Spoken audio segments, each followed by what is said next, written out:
E amém. Irmão Arley. Obrigado, evangelista.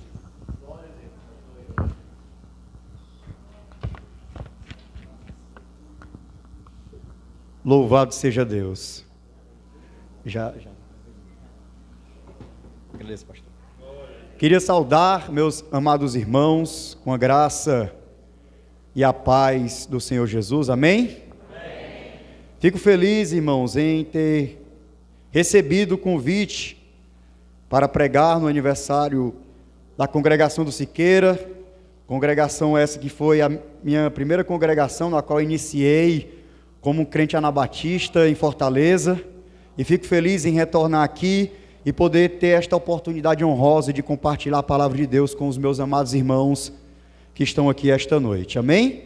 Queria desde já, meus amados, convidá-los a abrirem comigo em 1 Coríntios, capítulo de número 13, que inclusive este congresso, vou chamar assim de aniversário, tem um tema, que é exatamente dentro deste livro, deste capítulo, no versículo de número 13, mas nós leremos do verso 1 ao 13, para ficar mais contextualizado o capítulo, não é tão grande. Então, capítulo de número 13 de 1 Coríntios, verso 1 ao 13.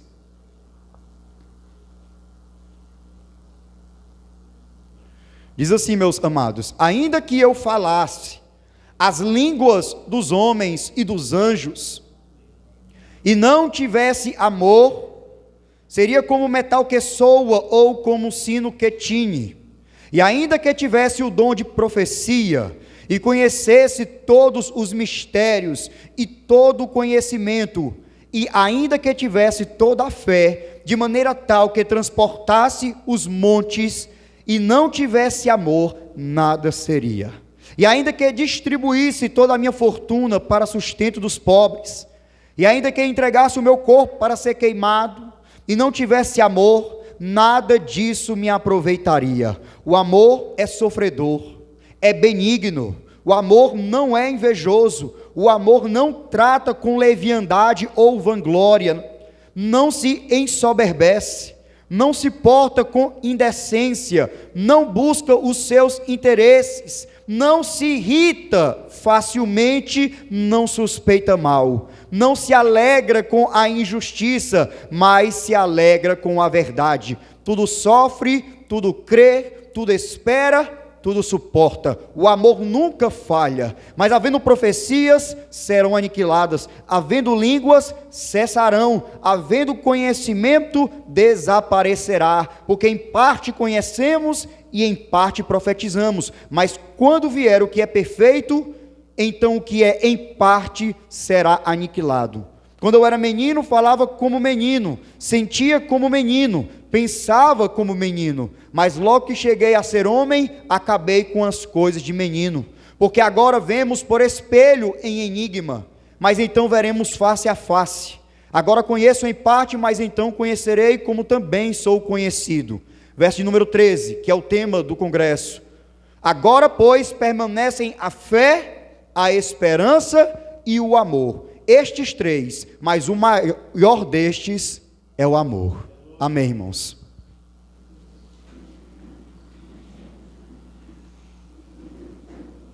Meus amados irmãos, se eu pudesse resumir o tema de aniversário desta congregação em uma palavra, seria o amor. E nunca devemos estar cansados ou fatigados de ouvir sobre amor, desde que este amor seja o amor fundamentado biblicamente, porque sabemos que na nossa sociedade, onde pessoas têm as suas mais variadas visões de mundo, cada uma delas definem amor ao seu jeito, à sua maneira, mas elas não têm fundamentação racional ou lógica para definir amor. Por quê? Porque o amor é anterior até mesmo à criação da humanidade. O apóstolo João vai nos mostrar que Deus é amor. E Deus é eterno, irmãos. Se pudéssemos definir o que é amor, essa definição de amor seria Deus e tudo mais aquilo que é o desenrolar de quem Deus é. Então o homem não tem autoridade alguma para definir amor, porque o amor é anterior ao homem. O único que tem respaldo para definir, e essa definição ser perpétua, é Deus a definindo.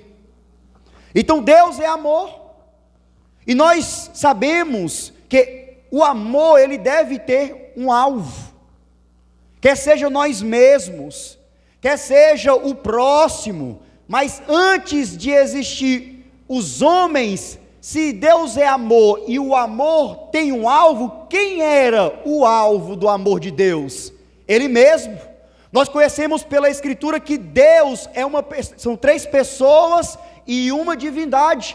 3 pessoas que comungam da mesma natureza divina. Então esse amor se dava entre as pessoas da Trindade, onde o Pai ama o Filho ama o Pai por meio do Espírito Santo, como aquele que biblicamente é revelado como comunicador do amor. Então o Pai ama o Filho ama o Pai por meio do Espírito Santo, de maneira que esse amor foi tão transbordante, que o Senhor quis estender ele a toda a sua criação divina. E o resultado desse amor transbordante foi Deus ter criado todas as coisas. E como eu disse inicialmente, como Deus é aquele que é amor, Ele é o único que pode definir por autoridade amor. E o que é amor, biblicamente, além de ser Deus, porque a palavra diz que Deus é amor, o amor, irmãos, biblicamente, é uma disposição, é como uma disposição benevolente, que não faz e não deseja mal ao próximo, e que resulta no cumprimento da lei de Deus.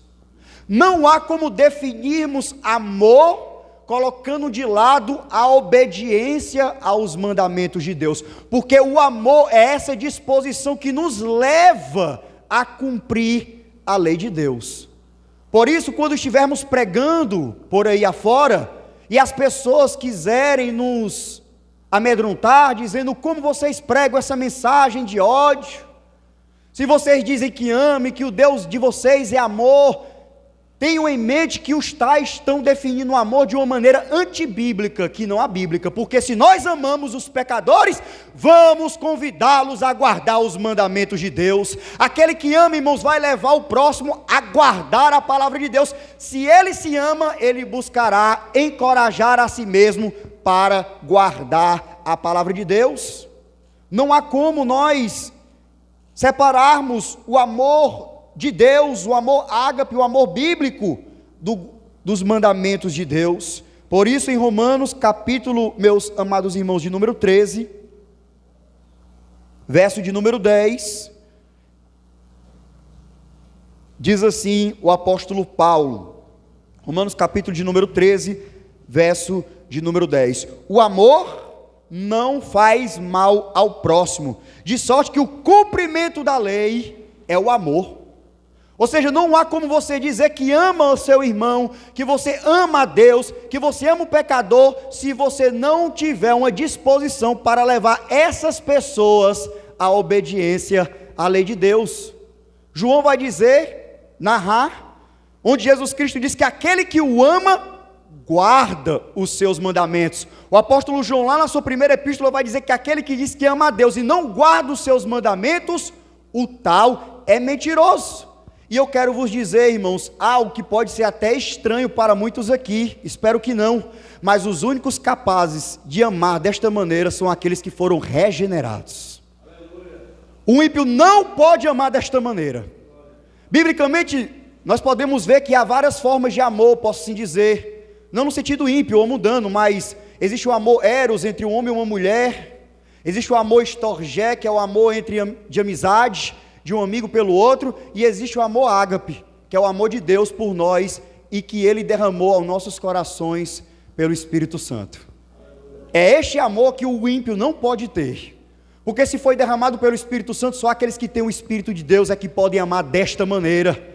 Por isso, irmãos, se tem um povo que deve manifestar amor genuinamente, é o povo de Deus. Por isso Tiago, o apóstolo Paulo foram severos quando trataram a falta de amor dentro das igrejas, inclusive na de Corinto. Se tem um povo, irmãos, que estava faltando com amor, eram os coríntios. E o apóstolo Paulo não vai medir esforços por amor a eles, em repreendê-los severamente, convidando eles a se arrependerem dos seus pecados e virem ao amor de Deus. Lá em 1 Coríntios, capítulo, irmãos, de número 1, verso de número 10, diz assim: rogo-vos, porém, irmãos, pelo nome de nosso Senhor Jesus Cristo, que digais todos uma mesma coisa, e que não haja entre vós dissensões. Veja, falta de amor causa dissensão. Antes sejais unidos em um mesmo pensamento, em um mesmo parecer, porque a respeito de vós, irmãos meus, me foi comunicado pelos da família de Cloé, que há contendas entre vós. Quero dizer com isto, que cada um de vós diz: eu sou de Paulo, eu sou de Paulo, eu sou de Cefas, e eu de Cristo. Está Cristo dividido? Foi Paulo crucificado por vós? Ou foste vós batizados em nome de Paulo? Veja, aquela igreja, ela estava deficiente no amor, e por isso houve abertura para dissensões, contendas adentrarem naquela igreja, irmãos. E eu quero vos dizer que isto é mundanismo. Há alguns que equivocadamente acham que mundanismo é só pintar a parede da capela de preto e botar fumaças e mudar o ambiente para parecer um ambiente mundano, de entretenimento. Mas não, irmãos, dissensões e contendas no seio da igreja é mundanismo também. Por quê? Porque são coisas dos que estão perdidos, são comportamentos característicos daqueles que não têm a Deus e que não têm o amor de Deus. Então, quando isso entra na igreja e vemos isso se manifestando no meio dos servos de Deus, estamos vendo mundanismo entrando na igreja. Ou seja, a falta de amor abre espaço para o mundanismo, mas o amor vivido zelosamente entre uns e os outros fecha a porta para o mundanismo. Por isso que lá em Tiago, a Epístola Universal de Tiago,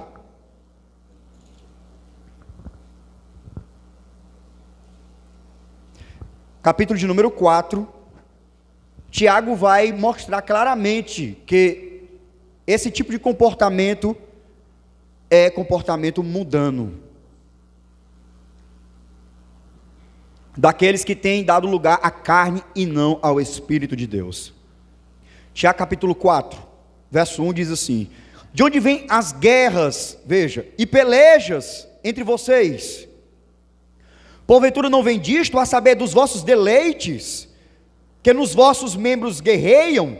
Cobiçais e nada tendes, matais e sois invejosos, e nada podeis alcançar. Combateis e guerreais, e nada tendes, porque não pedis. Pedis e não recebeis, porque pedis mal, para o gastardes em vossos deleites. Veja a linguagem que Tiago direciona a crentes, irmãos, adúlteros e adúlteras. Não sabeis vós que a amizade do mundo é inimizade contra Deus? Portanto, qualquer que quiser ser amigo do mundo, constitui-se inimigo de Deus.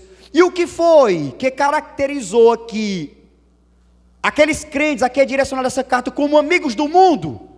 Foram eles adotarem nas suas comunidades comportamentos ímpios, que são encontrados no mundo e que não devem ser encontrados na igreja. Então nós devemos nos preocupar em preservar, irmãos, este amor, que é o vínculo da perfeição. Não há como vivermos vidas genuinamente cristãs sem o amor. O apóstolo João vai dizer em João 14 que nisto sereis conhecidos como os meus discípulos, se vos amardes uns aos outros. Veja que uma das características de um discípulo de Cristo é amar como Deus nos amou.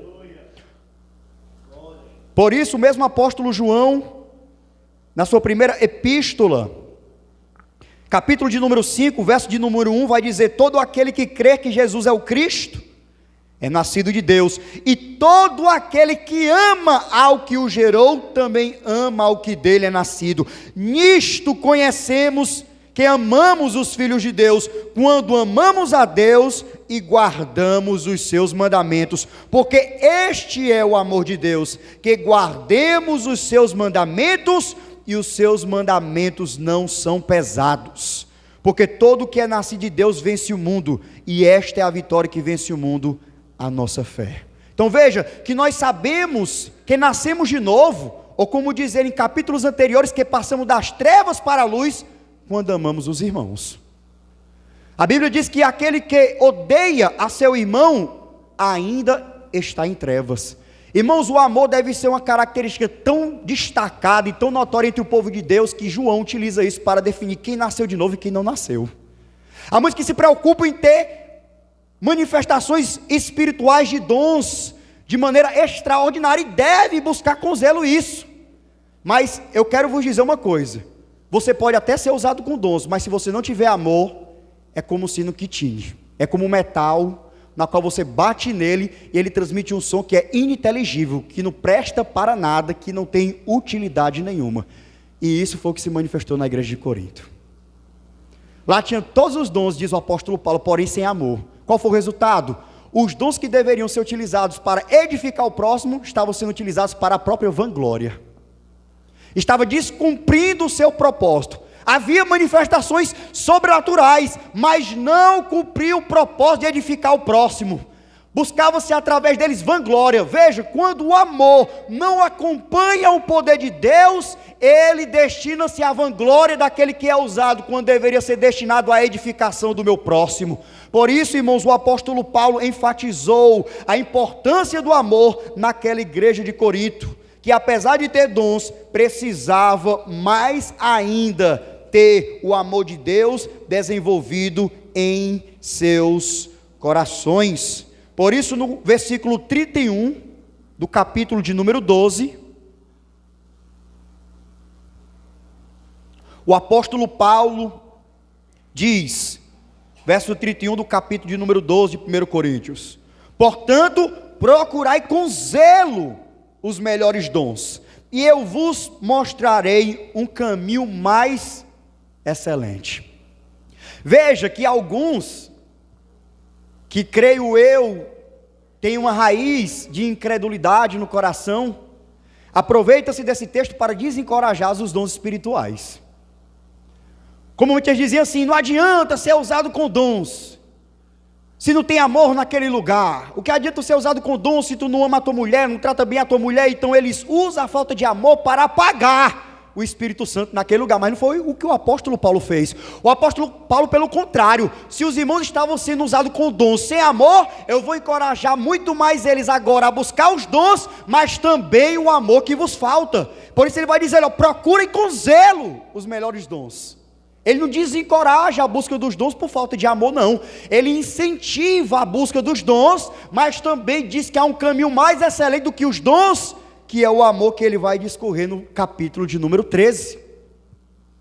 Então nós não precisamos abandonar o poder de Deus por falta de amor, mas pelo contrário, devemos buscar mais poder, mas também amor acompanhando esse poder, para que encontre o seu objetivo, que é edificar uns aos outros. E eu quero vos dizer, irmãos, aqueles que têm dificuldade em amar, em encorajar os outros a obedecer a Deus, em dar a sua vida, como diz o apóstolo Paulo, ou é o apóstolo João, não lembro-me agora, são aqueles que ainda não entenderam o que é a igreja. Irmãos, a igreja, ela não é o que eu poderia dizer uma organização empresarial. Esse tipo de amor, irmãos, e de união, só há dentro da igreja. Você não vai encontrar isso nos bares, você não vai encontrar isso nas associações, você não vai encontrar isso nas rodas de amigos de ímpios. Você só vai encontrar isso na instituição chamada Igreja do Senhor. Porque a igreja do Senhor é como um corpo, irmãos, e o Senhor, ele vai organizando cada membro desse corpo. E se todos aqui têm um corpo, sabe que para que ele possa cumprir os seus objetivos de maneira eficaz, cada membro tem que cooperar e auxiliar uns aos outros em harmonia, porque caso contrário nós não conseguimos cumprir os nossos objetivos. Para que nós possamos chegar aqui, nós precisamos que os nossos olhos enxergassem um trajeto, nossos pés contribuíssem caminhando naquele trajeto que os nossos olhos viram. Mas imagine que os olhos olham para um lado e os pés querem ir para o outro, nós não iríamos para nenhum lugar. E assim é numa comunidade que não anda em harmonia. Ela não avança, ela não frutifica, ela estagna, se torna infrutífera, porque os membros querem fazer uma coisa e outros membros querem fazer outra. Não há unidade de propósito, não há um só pensamento, como diz o apóstolo Paulo rogando aos coríntios, porque onde há falta de amor, há falta de unidade de propósito. Um pensa uma coisa, o outro pensa outra, não há aí uma disposição para o Espírito Santo unificar os corações, de maneira que um diga assim: irmão, senti de Deus de fazer isso. O outro irmão: foi mesmo, irmão, também senti de Deus de fazer isso. O outro irmão: foi mesmo, eu também. Irmãos, quando a igreja está nessa condição, quando a comunidade está nessa condição, quer dizer que ali está de fato fértil aquele lugar para o amor. E essa é a igreja que avança, essa é a igreja que prospera, essa é a igreja, irmãos, que ganha aí os pecadores perdidos, porque eles viram que aqui é algo que eles não têm lá. Como eu disse, não há uma união como essa em outro lugar, irmãos. Não há. Por quê? Porque o cimento para esta união é o amor de Deus, e só aqueles que nasceram de novo têm este amor. Irmãos, se nós guardarmos e preservarmos o amor de Deus, que é o vínculo da perfeição, o resultado será que a igreja vai amadurecer, a igreja vai se desenvolver, a igreja vai progredir, vai avançar, porque onde há o amor, há o Deus do amor. É um ambiente fértil para o Espírito Santo operar, cumprir um propósito. Mas irmão, lá em Corinto não tinha amor e não tinha poder, tinha, mas não tinha edificação na igreja, porque cada um usava-se do dom para vanglória, para se mostrar melhor do que o outro, para concorrer com o outro. Mas onde há amor, aqueles que têm amor consideram os irmãos superiores a si mesmos, como diz Paulo aos Filipenses. Ele vai querer ser usado nos dons não para aparecer, mas para que aquele irmão ele venha ser edificado, ele venha crescer, ele venha, irmãos, avançar. Por isso mesmo o apóstolo Paulo vai dizer em 1 Coríntios capítulo de número 12, desta maneira, versículo de número 18, 1 Coríntios capítulo de número 12, verso de número 18. Mas agora Deus colocou os membros no corpo, cada um deles como quis. Ou seja, a igreja é um corpo orgânico, é um organismo vivo, irmãos, com a vida ressurreta de Cristo. E vai dizer assim, verso 20: assim, pois, há muitos membros, mas um corpo. E o olho não pode dizer à mão: não tenho necessidade de ti. Nem ainda a cabeça aos pés: não tenho necessidade de vocês. Antes, os membros do corpo que parecem ser os mais fracos, são muito mais necessários. Olha que maravilha. E os que reputamos serem menos honrosos no corpo, a esses honramos muito mais. E aos que em nós são menos decorosos, damos muito mais honra. Porque os que em nós são mais nobres, não têm necessidade disso. Mas Deus assim formou o corpo, dando muito mais honra ao que tinha falta dela, para que não haja divisão no corpo. Veja, cada irmão aqui tem que entender uma coisa: você precisa um dos outros. Nenhum irmão aqui é inútil para nós. E eu provo isso facilmente. Todos aqui têm um corpo físico. E a pergunta que eu vos faço, não precisam responder, é para simplesmente os irmãos raciocinarem. Há algum órgão que Deus deu para o seu corpo que é inútil está aí? Se fosse, Ele não teria dado. Mas se ele está aí, pode parecer pequeno, mas ele tem uma utilidade. Se ele está aí é porque ele faz falta se ele não tiver. Ele tem um objetivo, ele tem uma função, ainda que para você pareça não ter, mas tem. Se não tivesse, Deus não colocaria um órgão no seu corpo inutilmente. Ele colocou com propósito. Então do mesmo jeito é o corpo de Cristo. Cada crente aqui, se está no corpo, é porque tem uma serventia para a igreja de Deus. Se não tivesse, ele não teria lhe colocado, meu irmão. Mas se ele colocou, ele lhe deu uma função, ele lhe deu um propósito. Você é útil para o povo de Deus. Eu preciso de você e você precisa de mim.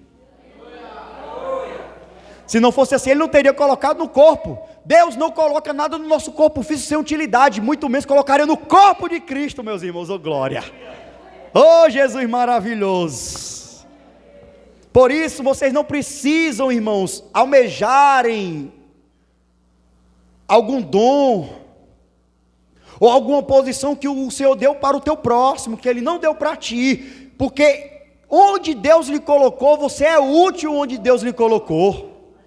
Porque há muitos irmãos, por falta de amor, Deus coloca ele num lugar e ele inveja o outro irmão, porque o irmão está no outro lugar, que é o que ele queria estar, mas não está. Mas a pergunta é: Deus quer você lá? Não, então fica no lugar que Deus te colocou, meu irmão.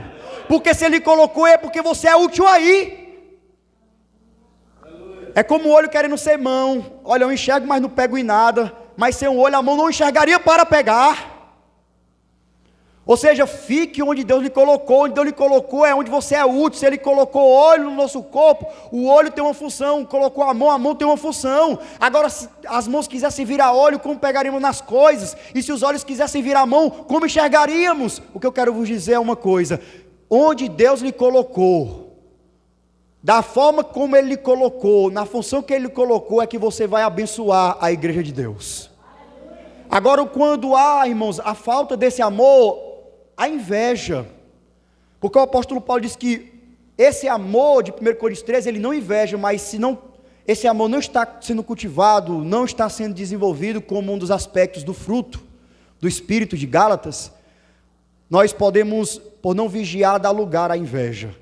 Aí ele inveja o lugar do outro, que não é onde Deus quer ele. Aí ele busca sair da posição que Deus colocou ele para buscar a posição do outro. Acaba no final nem abençoando a igreja na posição dele e nem na do outro.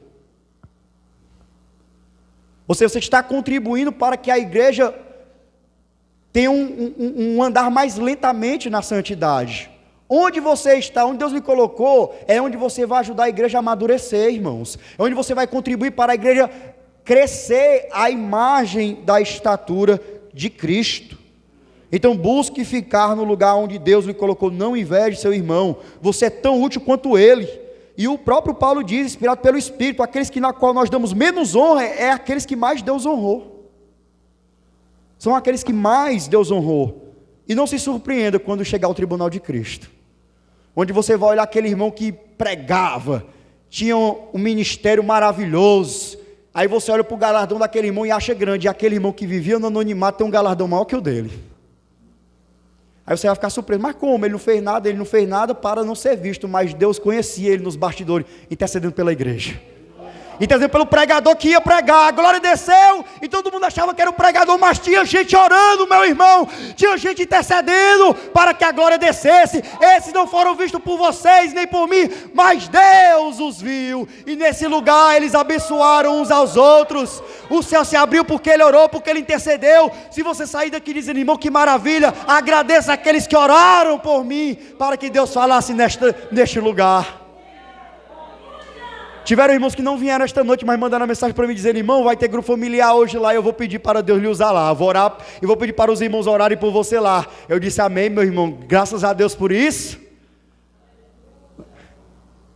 E serão esses que nos surpreenderão no anonimato, com um galardão gigantesco. Por quê? Porque não caíram na tentação de invejar o outro. Não, Deus me quer como intercessor, eu estou intercedendo. E o galardão desse, irmãos, será grande. Muito mais mesmo daqueles a quem ele poderia até mesmo invejar. Mas essa união é tão grande, deve ser tão grande, porque ela é alicerçada nesse amor, que é único, irmãos. É o amor ágape. Só aqueles que nasceram de novo têm, porque ele vem do céu. Não pode ser fabricado. Naquelas conversas de bar entre os amigos ali, você acha que ali há uma união, é porque você não conheceu, foi a igreja de Deus. É aí que há a verdadeira união, irmãos. E por isso o apóstolo Paulo continua no texto, vai dizer no verso 25, para que não haja divisão no corpo, mas antes tenham os membros igual cuidado uns com os outros. Ou seja, não despreze o teu irmão que não tem destaque, que não sobe aqui para pregar. Valorize cada crente por quem Cristo morreu, porque ele é útil para que você cresça na obra de Deus. Ele é indispensável. Ele é indispensável, porque Deus deu a ele algo que é singular, como fez para cada um de nós. Então, que nós venhamos demonstrar cuidado igual uns aos outros. Verso 26, de maneira que se um membro padece, olha que união forte e profunda, irmãos. Se essa união for vivida de fato, no amor de Deus, é assim que ela funcionará na prática. De maneira que se um membro padece, todos os membros padecem com ele. Aqueles que de fato andam em união, em amor, não é aquele que se preocupa com seus próprios interesses, mas com o interesse do próximo. É aquele que, se o irmão padece, ele vai compartilhar desse compadecimento com o irmão. Ele não vai agir assim, se o irmão está assim, o problema é dele, não sou eu, estou aqui no meu canto, ele está lá dele. Não, irmãos, não é assim que devemos agir. Se o irmão está padecendo, se há uma união, isso vai respingar nos seus irmãos que o amam. Eles irão se compadecer, eles irão chorar com os que choram, e irão se alegrar com os que se alegram. Ou seja, se o membro padece, todos os membros padecem com ele. É como no corpo físico, uma dor no dedo incomoda todo o corpo, ainda que o restante esteja são, mas uma dor incomoda como se tivesse todo o corpo reagindo àquele dedo doído ou doente. E se um membro é honrado, todos os membros se regozijam com ele. Veja, se alguém aqui é exaltado, é honrado, não é para a gente sentir inveja desse irmão não, irmãos.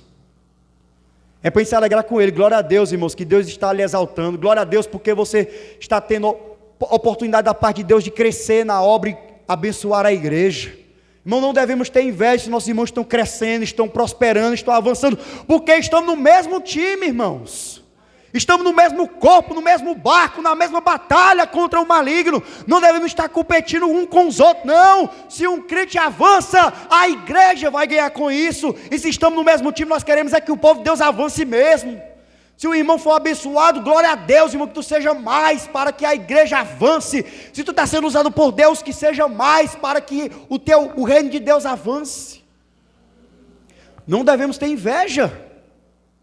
Nós não estamos lutando entre nós, irmão. Um reino dividido cai, mas um reino unido triunfa a todo instante, irmãos. É inabalável, avança, prospera, frutifica na obra de Deus. Ora, vós sois o corpo de Cristo, verso 27, e seus membros em particular. E praticamente para encerrar, se não preservarmos esse amor, irmãos, quais são os prejuízos que virão sobre a igreja? Existe prejuízo se não guardarmos o amor de Deus? Se não buscarmos desenvolver esse aspecto do fruto do Espírito? Irmão, e não é pouco prejuízo não. Eu vou citar alguns prejuízos que acontecem com aqueles que não preservam o amor de Deus, que foi o que aconteceu com a igreja de Corinto. Uma das primeiras coisas que acontece, irmãos, quando há falta de amor, é que essa comunidade que está ausente de amor, está falhando no amor, está falhando em amar, ela passa a acobertar pecado. Onde há falta de amor, há cobertura de pecado. E onde há amor, se o amor é o cumprimento da lei, há encorajamento para a obediência. E onde há falta de amor, há encorajamento para a desobediência. Nós vamos ver isso lá em Corinto. Abra comigo em 1 Coríntios, capítulo de número 5, verso 1 ao 3. A igreja de Corinto estava tão dividida, estava tão faltosa de amor, que estavam começando a cobertar pecados entre eles mesmos, estavam se tornando coniventes com o pecado. 1 Coríntios capítulo 5, verso 1 em diante. Geralmente se ouve que há entre vós fornicação, e fornicação tal, que nem ainda entre os gentios se nomeia, como é haver quem possua a mulher de seu pai. Estais ensoberbecidos. Veja, que lá em 1 Coríntios 3 diz que o amor não se ensoberbece, mas onde há falta de amor, há ensoberbecimento. Estais ensoberbecidos, por quê? Porque estavam faltosos de amor, porque o amor não se ensoberbece. Isso aqui está nas entrelinhas, irmãos, é consequência lógica. E nem ao menos vos entristeceste. Olha como estavam insensíveis, irmãos. Aquele que ama e vê seu irmão pecar, ele vai se entristecer. Mas aqui eles não estavam nem tristes pelo pecado do irmão, porque de fato não estavam amando o irmão. E aqui eu quero fazer só uma observação, irmãos. Há muitas vezes um mau entendimento entre nós. Há muitos irmãos que amam o irmão e chegam para repreender espiritualmente. E há muitos irmãos que entendem a repressão como falta de amor, mas não, irmão, biblicamente, o amor nos leva a advertir o irmão. Se você não está sendo repreendido, você pecando, os irmãos sabendo, os irmãos não se entristecem, não repreende, é porque eles estão faltando amor para com você. Porque o amor nos leva a repreender. Deus castiga o filho a quem ama. Ele ama, ele castiga. Lá em Provérbios capítulo 27, vai dizer que as feridas leais do amigo são bênção para o tal. Porém, o engano dos ímpios são prejuízo. Ou seja, o amigo fere o outro quando é preciso ferir. Mas lealmente. Não deslealmente. Quando é preciso, nós precisamos ferir lealmente um ao outro. Precisamos utilizar da espada do Espírito para ver se o irmão desperta, mas espiritualmente, amorosamente, não querendo ver o irmão mais triste, mais destruído, mais longe da obediência a Deus. Mas o amor se nos leva a repreender. E os que são espirituais devem utilizar-se disso quando necessário, irmãos. E nós vamos ver inúmeros exemplos bíblicos disso. Então, quando o irmão chegar para você lhe advertindo amorosamente, com respaldo bíblico, irmão, aceite. Porque é melhor a ferida do justo e do amigo do que o engano e a indiferença daqueles que dizem te amar, mas não te amam de verdade.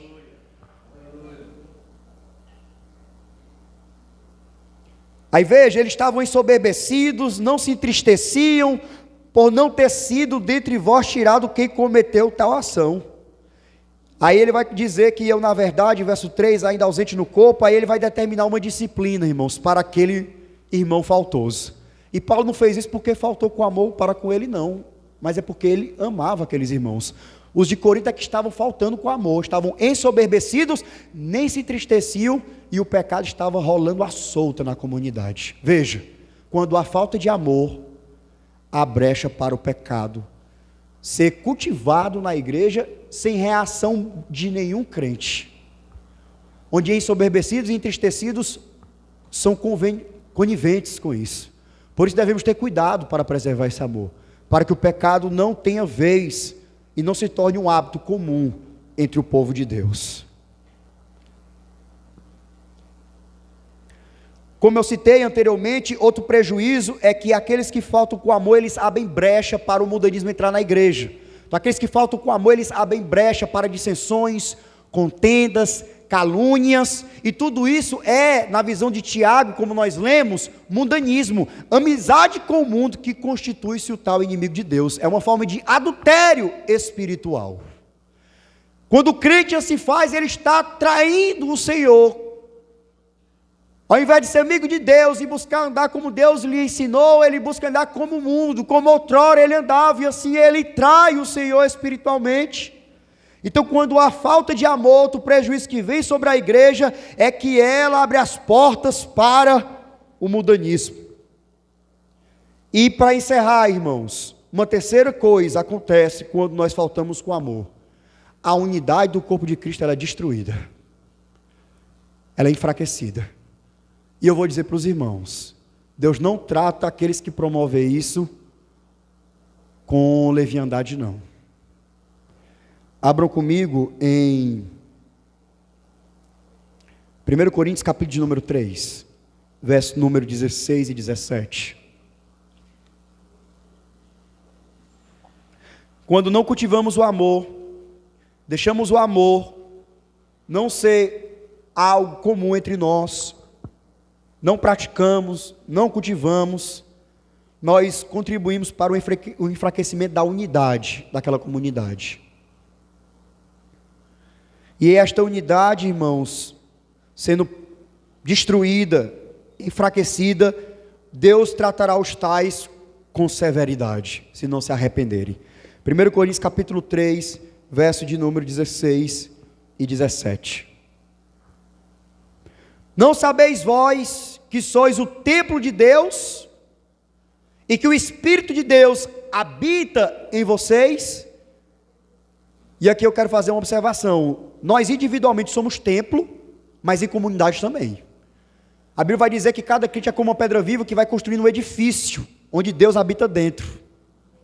Mas também o crente, ele em si é um edifício onde Deus habita dentro, o Espírito Santo. Então, no aspecto congregacional é que Paulo aqui está tratando. Quando a unidade é quebrada, é como se alguém prejudicasse esse edifício onde o Espírito Santo está dentro, no meio. E ele vai dizer: não sabeis vós que sois templo de Deus e que o Espírito de Deus habita em vós? Se alguém destruir o templo de Deus, Deus o destruirá. Porque o templo de Deus, que sois vós, é santo. E se os irmãos analisarem com cuidado do contexto, como é que alguém pode destruir o templo de Deus?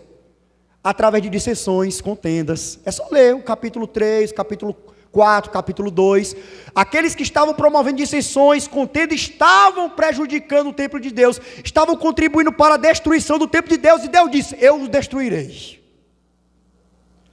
Irmãos, mas de fato isso acontece. Se os irmãos lerem lá em 1 Coríntios 11, os irmãos estavam ceando em desunião, em dissensão. Aí, como na ceia bíblica, como era com Cristo, havia comumente um contexto de banquete. Ela foi inclusive instituída num banquete pascual. Cada um levava um prato, para os irmãos entenderem. Aqueles que tinham muito, levavam muito e comiam entre o grupo deles. O que tinha nada, que não estava dentro do grupo, ficava passando fome. Aí Paulo diz: não, vocês não se ajuntam para a ceia do Senhor, não. Se vocês quiserem comer, como na casa de vocês. Desse jeito, não. Aí ele vai dizer que eles assim, divididos, sem arrependimento, não querendo se arrepender daquela desunião, daquela falta de amor, estavam ceando, sem discernir o corpo de Cristo. Ou seja, a ceia é um momento para arrependimento, reflexão, abandono do pecado, mas não, eles não faziam o autoexame, por isso Paulo diz: examine-se, pois, um homem a si mesmo. Não se examinavam, comiam, dispostos a continuarem desunidos. Aí Deus diz, através do apóstolo Paulo: é por isso que há muitos de vós fracos e doentes, não muitos que dormem. Ou seja, o Senhor estava disciplinando aqueles irmãos, com doença e com morte. É dessa maneira que Deus trata, irmãos, os teimosos, aqueles que contribuem para o prejuízo do corpo de Cristo. Por isso devemos ter todo o cuidado para preservar esse amor. Se houver uma raiz de dissensão, de contenda, esmague, irmão, pise, não deixe restar nada, não dê, irmão, gosto a Satanás, dê gosto a Deus, ame o irmão, não dê espaço para esses sentimentos, contribua para o crescimento da comunidade. Mas se algum irmão for teimoso, e eu digo isso para alerta, por amor, se você insistir em contribuir para prejuízo do corpo de Cristo, espalhando calúnia, fermentando o irmão contra o outro, tenha cuidado, porque se você não se arrepender, Deus tratará com você. Deus há de discipliná-lo para corrigi-lo. E eu vou dizer para você, irmão, é melhor se consertar antes, porque a chinelada de Deus é pesada.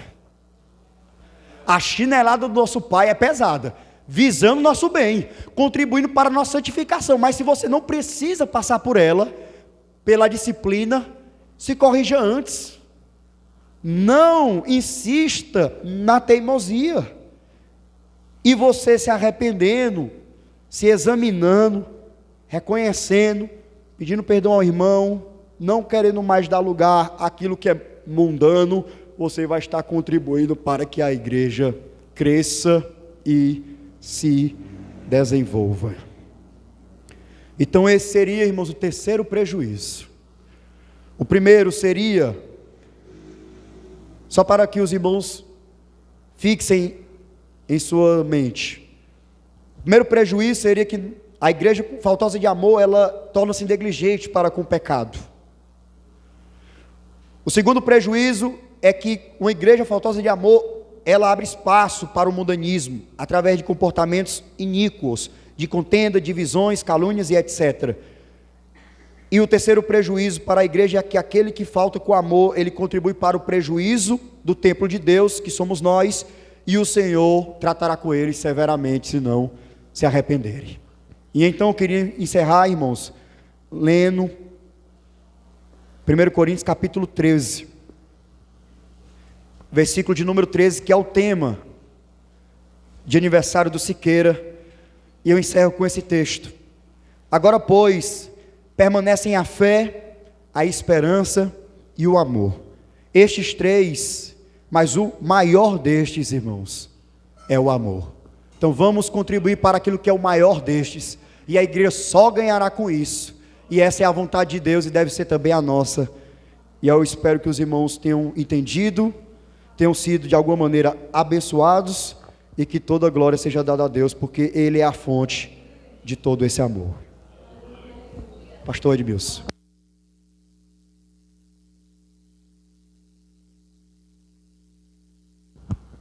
Amém, vamos todos ficar de pé nessa noite, irmãos, em nome de Jesus. Eu acho que dá tempo de louvar mais um hino, não dá? Vamos louvar mais um hino, em nome de Jesus. Daniel.